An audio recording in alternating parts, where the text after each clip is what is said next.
यह वाकई में दरभंगा से सामने आया एक अविश्वसनीय और हैरान करने वाला मामला है। जिस बच्चे भोला राम की हत्या के आरोप में एक व्यक्ति को जेल भेजा गया और एक पुलिसकर्मी को निलंबित कर दिया गया, उसका अचानक से न्यायालय में जिंदा पेश होना कई गंभीर सवाल खड़े करता है। भोला राम का ये बयान कि उसे ललित नारायण मिथिला विश्वविद्यालय के नागेंद्र झा स्टेडियम से बेहोश कर नेपाल ले जाया गया और वहां से वह व्हाट्सएप के माध्यम से संपर्क करने की कोशिश कर रहा था, लेकिन उसके परिजनों द्वारा कॉल नहीं उठाया जा रहा था, ये भी कई अनसुलझे पहलुओं को सामने लाता है। अब सबसे बड़ा सवाल ये है कि डीएमसीएच में जिस शव को भोला राम के भाई धीरज राम ने पहचान कर अपना भाई बताया था, वह वास्तव में कौन था, और अगर वो भोला राम नहीं था तो परिजनों ने उसे कैसे पहचाना और उसका इलाज क्यों कराया। इसके बाद उनकी मौत पर हंगामा करना भी कई संदेह पैदा करता है। भोला राम के वापस आने और न्यायालय में अपनी उपस्थिति दर्ज कराने के बाद इस पूरे मामले की गहन जांच की आवश्यकता है, ताकि सच्चाई सामने आ सके और यह पता चल सके कि आखिर इस पूरे घटनाक्रम के पीछे की असली वजह क्या थी। ये घटना पुलिस और न्यायपालिका दोनों के लिए एक बड़ी चुनौती है। तो कैसे गायब हो गए थे बताओ? यहाँ से गए रात में बैट बॉल खेलने के लिए, तो खेल उल करके बैठे वहाँ। फिर पीछे में 3-4 आदमी आया और कपड़ा से मुँह ढक दिया। फिर उसके बाद क्या हुआ पता नहीं चला मुझे। तो जब उठे तो एक घर में बंद थे हम, और कान रहे थे और हल्ला कर रहे थे। तो आदमी जो आया और बोला हल्ला करेगा तो मार देंगे, चुपचाप रहो। तो चुपचाप रहे डर से। वहीं पे बैठे थे, शांति से और सो गए। फिर बहुत देर के बाद घास ला के दिया और पानी और खाए। फिर कानून के वहीं पे सो गए, हल्ला नहीं करने दे रहे। फिर तुम कैसे यहाँ तक कैसे पहुँचे? फिर उसके बाद एक दिन वो घर खुला हुआ था, तो देखिए कोई नहीं है, शांत था, उधर कोई नहीं था। तो भागे उधर से भागे। फिर बाजार आर मिला, वहाँ पे गए बैठे। वो आदमी से पूछा तू इतना गंदा है, कहाँ से आया है? तो बताया वो पकड़ के कोई लेके आया था, उधर पकड़ के रखा था। तो हम भाग के आए हैं इधर। तो बोला अब कहाँ जाओगे? तो बोले घर जाएंगे। नंबर है? तो बोले हाँ है। कौन सा जिला था? कौन सा जिला था? हाँ हाँ, कौन सा जगह, आप कहाँ पर थे? घटनाक्रम में जो एक अपहृत जिसके बारे में प्रशासन ने मृत घोषित कर दिया था, आप उसके अधिवक्ता हैं, क्या जानकारी आपको?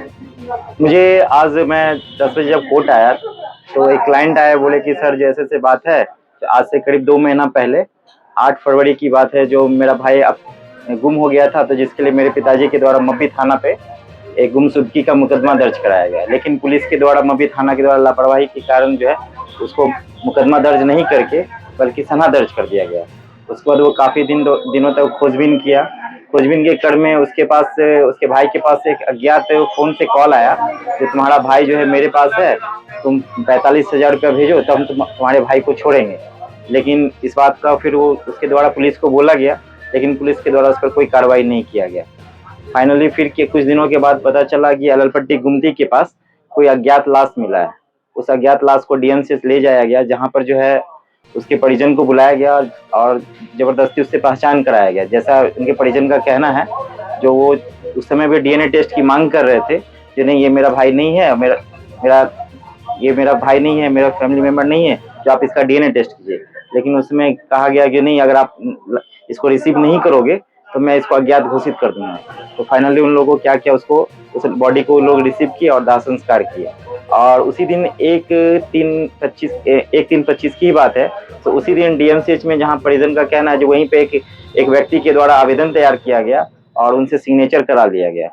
और अभी कुछ दिनों के बाद फिर इनको पता चला कि नेपाल से इन जो बच्चा है भोला कुमार राम, उनके भाई के मोबाइल पर कॉल आया और फिर बोला गया कि नहीं मेरा भाई जो है, आपका भाई जिंदा है। तो इसको विश्वास नहीं है कि इससे पूर्व में भी इसके भाई से जो है एक्सटॉर्शन के नाम पे 5,000 रुपया ठग लिया गया। तो ये विश्वास नहीं किया और सेवरल टाइम क्या किया, इन्होंने अपना मोबाइल को कट कर दिए। फिर उधर से वीडियो कॉल करके इसके भाई को दिखाया गया, तभी लोगों को लगा, फिर ये पूछताछ की अपने भाई से, तब लगा जो नहीं मेरा ही भाई है।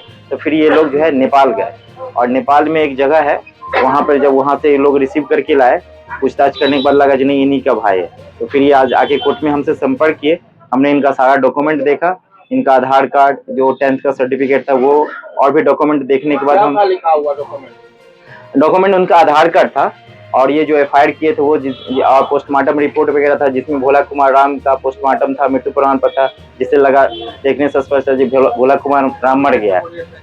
और फिर जब मैंने उसका आधार कार्ड लिया और देखा और बच्चे का फेस मिलाया, उनसे बच्चे से पूछताछ किया तो सारी बात बताया, तब मैंने न्यायालय में SC/ST के न्यायालय में पिटीशन फाइल किया, और जो 183 BNSS के स्टेटमेंट के लिए, और अभी बच्चे का 183 के स्टेटमेंट के लिए बच्चा गया हुआ है। भोला राम है, इसका जो बड़ा भाई इसको लेने गया नेपाल, उसका प्रशासन की हेल्प क्यों नहीं ली, पुलिस को खबर क्यों नहीं किया? देखिए, इनको इस बात का एप्रीहेंशन था, जिसको ऑलरेडी प्रशासन ने मृत घोषित कर दिया है, और इस चीज को इनको डर था, अगर मान लीजिए प्रशासन को देते हैं, तो अगर प्रशासन इसके साथ कोई अप्रिय घटना कर दे तो फिर ये कैसे साबित कर पाएंगे जो वो जिंदा है, क्योंकि ऑलरेडी तो प्रशासन एक बार उसको मृत घोषित कर चुका है। देखिए, इसमें यहाँ पर ये आप हमको बताइए, भोलू क्या बताया? ना भोलू क्या बताया, पहले ये बताइए उसने आपको क्या बताया? किसने? कि भोलू पूरा घटनाक्रम क्या बताया, कहाँ गया था, कैसे गया? अभी एक्चुअली क्या ना, बच्चा को जैसे लाया, मैंने मजिस्ट्रेट साहब के समक्ष जो है अपियर करा दिया है। होगा ना? नहीं, जहाँ तक बयान अभी सुना नहीं, क्योंकि बयान अभी हुआ नहीं है, इसलिए मैं बता नहीं पाऊंगा जो बयान में अभी क्या हुआ नहीं हुआ। प्रथम दृष्टया तो लग रहा है जो नहीं, पुलिस का लापरवाही है, एक जीवित बच्चे को मृत घोषित कर दिया गया।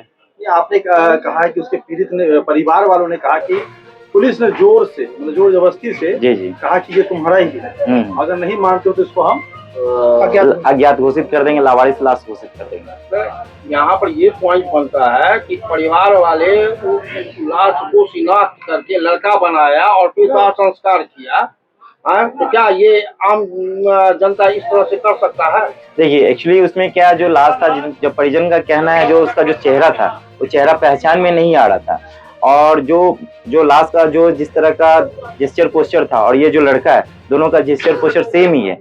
और उसके बाद परिवार वाले बार बार बोल रहे थे नहीं, बच्चे का DNA टेस्ट कराइए, मेरा भाई नहीं है, लेकिन प्रशासन ने DNA टेस्ट नहीं कराया और उनको जबरदस्ती लाश को सौंप दिया।